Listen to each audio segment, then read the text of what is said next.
प्रिय विद्यार्थियों, आज हम बीए पार्ट सेकंड ईयर के प्रथम प्रश्न पत्र के अंतर्गत उद्धव शतक से लिए गए छंदों पर चर्चा करेंगे, उनकी व्याख्या करेंगे।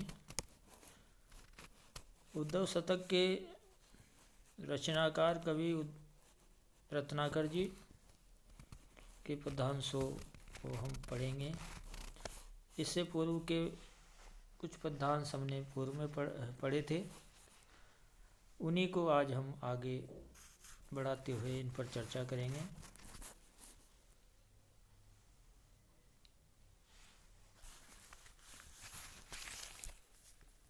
यहाँ पे कवि रत्नाकर जी ने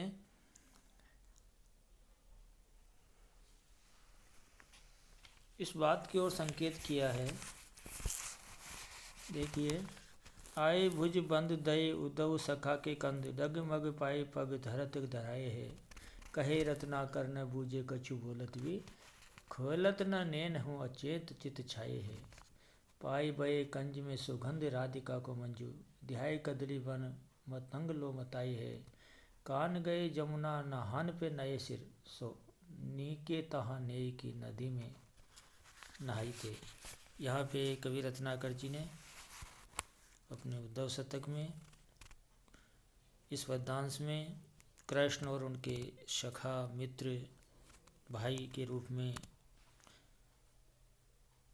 उनकी जो मित्रता है उसको बताया गया है। जब कृष्ण और उद्धव यमुना नदी में स्नान करने जाते हैं तो वहाँ पे बहता हुआ कमल का पुष्प जो है कृष्ण जी के पास में आ जाता है और उसे वो पकड़ करके जैसे ही अपनी नाक की तरफ ला करके उसकी सुगंध को, उसकी महक को देख करके श्री कृष्ण भगवान यहाँ पे अपनी सब सुध बुध खो बैठते हैं और उसका कारण है राधा की स्मृतियाँ, उनकी यादें, उसी का चित्रण किया गया है। तो जब ऐसी स्थिति होती है तो कृष्ण भगवान के जो पैर है उस खुशबू के कारण जो है, राधा की स्मृतियों के कारण जो है वो पानी में डगमगा जाते हैं। और उद्धव जब उनसे पूछते हैं तो वो कोई जवाब नहीं देते हैं, ना ही अपनी आंखों को वो अंतर ध्यान कर लेते हैं, खोलते भी नहीं हैं। और उनके मंदिर में राधा की जो स्मृतियाँ है उसके कारण से जो है उनका मन व्याकुल हो जाता है। यहाँ पे कवि रत्नाकर ने इस ओर भी संकेत किया है कि राधा की जो शरीर की सुगंध थी वो कमल के समान बताई गई है। जिस प्रकार उसकी सुगंध को देख करके कृष्ण मूर्छित हो जाते हैं, मदहोश हो जाते हैं, जिस प्रकार से किसी केले के वन में हाथी अपनी सुध बुध खो देता है, मस्त हो जाता है। और उसी तरीके से यहाँ राधा की जो स्मृतियों के कारण भगवान श्री कृष्ण के भी स्थिति इसी प्रकार की दिखाई गई है।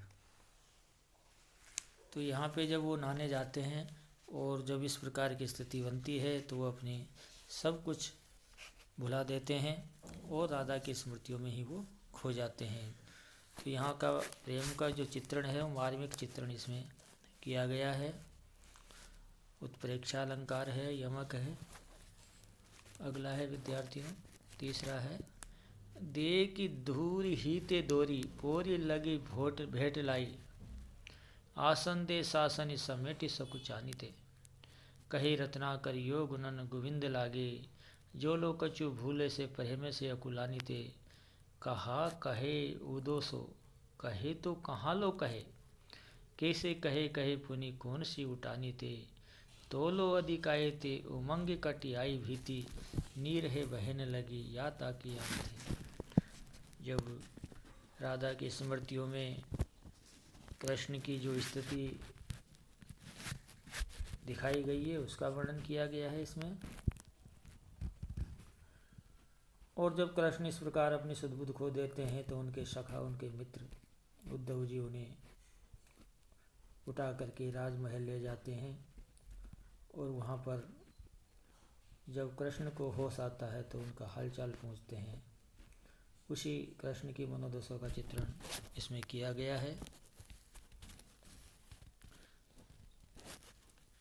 जब उद्धव आते हुए दिखाई देते हैं तो देख करके दोरी पोरी लागी भेट लियाई, दौड़ करके तुरंत श्री कृष्ण उस दरवाजे तक पहुंच जाते हैं और अपने सखा, अपने मित्र उद्धव को गले से लगा लेते हैं और उन्हें राजमहलों में ले जाते हैं और उन्हें सम्मान अपने बराबर आसन देते हैं और कहते हैं कि संकोच के कारण वो कुछ कह नहीं पाते हैं, कुछ कहना चाहते हैं लेकिन वो छिपाना चाहते हैं।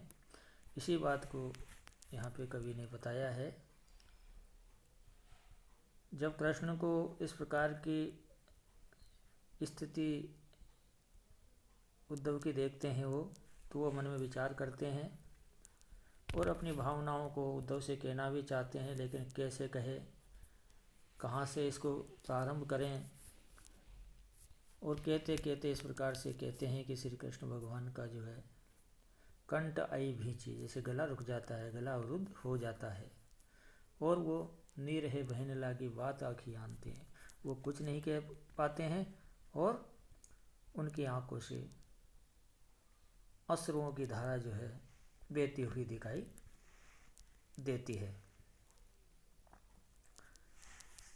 और एक मित्र और सखा के बीच में जो वार्तालाप होता है, मन की जो व्यथा होती है, वो तुरंत एक दूसरे से वार्तालाप हो जाता है, किंतु यहाँ पे कृष्ण की जो दशा है उसके कारण से एक दूसरे को कहने में उनमें असमर्थता दिखाई गई है। और दोनों का जो प्रेम है राधा और कृष्ण का, उसके कारण से स्वतः ही उनके मन की भावनाओं का पता लगा लेते हैं उद्धव जी, और इसी कारण से कृष्ण भगवान के आंखों में जो है अश्रु बहने लगते हैं। अगला है बिरह बिता की कथा कत था महा, कहित बनेन जो प्रवीण सुख बीनी सो, कहे रत्नाकर बुझावन लगे जो कान, उदो को कहन हेत ब्रज जो तिनि सो। गहेबरी आयो भरी भवरी अचानक त्यो, प्रेम पर्यो चपल चुचाई पुत रीन सो, नेक कही बेननी अनेक कही नेननी, सो रही सही सो कह दिनी हिच के निसो। यहाँ पे कवि रत्नाकर जी द्वारा कृष्ण और उद्धव के मन में जो व्यथा है, कुछ जो कहना चाहते हैं, किंतु उस स्थिति के कारण श्री कृष्ण अपने मन की व्यथा को उद्धव के सामने नहीं कह पाते हैं, उसी का चित्रण है। और कवि कहते हैं कि जो विरह का जो प्रेम है, विरह की जो पीड़ा है, वो अकथनीय है, उसको कहा नहीं जा सकता है, अपरंपार है। और यहाँ तक कहते हैं कवि रत्नाकर कि बड़े बड़े कवियों भी, जो श्रेष्ठ कवियों की श्रेणी में गिने जाते हैं, वो भी उसका वर्णन करना उनके लिए संभव नहीं है। जब कृष्ण भगवान ये सारी बातों को कथाओं के माध्यम से उन्हें समझाने का प्रयास करते हैं और वो व्रज की जो गोपियाँ हैं वो क्या संदेश देती है, क्या भेजा है, उन्हें क्या कहना है, इस बारे में भी जो है वो नहीं कह पाते हैं और कृष्ण का जो है गला है भर आता है। और इसी कारण से श्री कृष्ण अत्यधिक आकुल व्याकुल हो जाते हैं और तुरंत उनकी आंखों से अश्रुओं की धारा छलकती हुई, यानी प्रेम की जो धारा है वो यहाँ पे कणों के समान दिखाई देती है। और कृष्ण भगवान कहते हैं कि अपनी मधुर होठों से, वचनों से कुछ नहीं कह पाते हैं, और अंत में वो रही सही सो कहे दीनी हिचकिनी सो, और कहते कहते ही जो है वो हिचकियाँ भर करके उनके आंखों से अश्रु की धारा बहने लग जाती है। तो इसमें यही बताया गया है विद्यार्थियों कि जब श्री कृष्ण उद्धव जी को गोपियों के पास भेजते हैं और वहाँ पे उनके बीच में जो संवाद की स्थिति है, वो उनसे कुछ कहना चाहते हैं लेकिन कह नहीं पाते हैं, उसी का चित्रण इसमें किया गया है।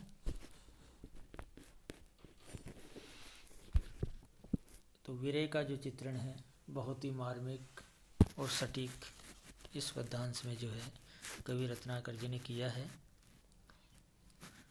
और कहते हैं कि मित्र और सखा के बीच में कभी कोई बात छुपाई नहीं जाती है, किंतु गोपियों की जो मनादशा है, राधा की जो स्थिति है, उनकी जो पीड़ा है, उनका एक दूसरे के बीच में वार्तालाप संवाद करना उनके लिए असंभव हो जाता है। और ऐसी स्थिति जो है यहाँ पे कहते हैं कि भगवान श्री कृष्ण की जो है दिखाई देती है। तो यहाँ पे विद्यार्थियों ये मंग अलंकार है।